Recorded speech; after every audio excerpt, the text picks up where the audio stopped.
Monsieur Rousset. Bonjour docteur. Oui, c'est encore moi. Alors voilà, je me suis fait piquer par une abeille. Et ma peau a gonflé, donc je suis sûrement allergique à ces bestioles. Vous pensez que je suis en danger? Dites-le moi si je suis en danger, hein. Je suis capable de l'entendre.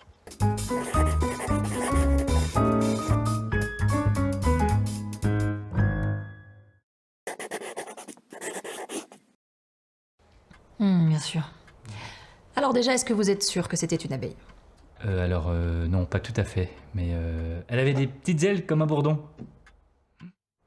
Je vois. Ce n'est pas toujours évident de différencier une abeille d'un frelon ou encore d'une guêpe. Mais bien souvent, c'est l'abeille qui laisse son dard, moins la guêpe.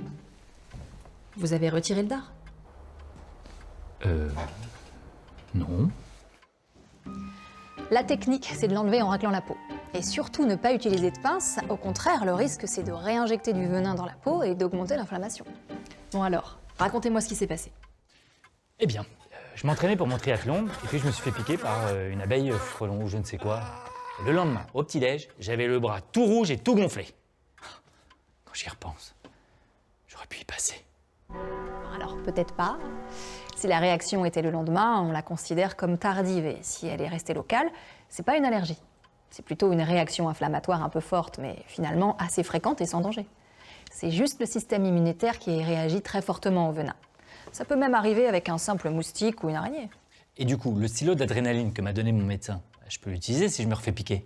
Dans votre cas, vu que la réaction était locale, non sévère et uniquement cutanée, c'est pas utile, je vous rassure. Non, on s'en sert uniquement si la réaction est sévère, comme un choc anaphylactique. Le corps réagit dans les minutes qui suivent la piqûre avec des symptômes comme une urticaire généralisée, une modification de la voix, des difficultés respiratoires, une crise d'asthme, des vomissements, une chute de tension. Ça peut aller jusqu'au malaise, voire une perte de connaissance.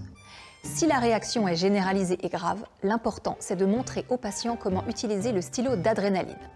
Sur la face antéro-externe de la cuisse, éventuellement à travers le pantalon, et en maintenant le stylo d'adrénaline suffisamment longtemps pour que toute la dose d'adrénaline soit injectée. Et ensuite, bien lui rappeler d'appeler le 15. Waouh, c'est flippant tout ça, hein. Et vous pensez qu'il me faut un traitement?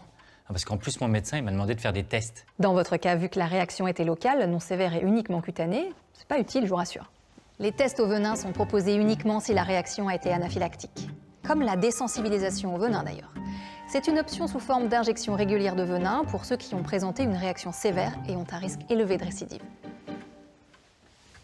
Donc moi, c'était un cas exceptionnellement dangereux.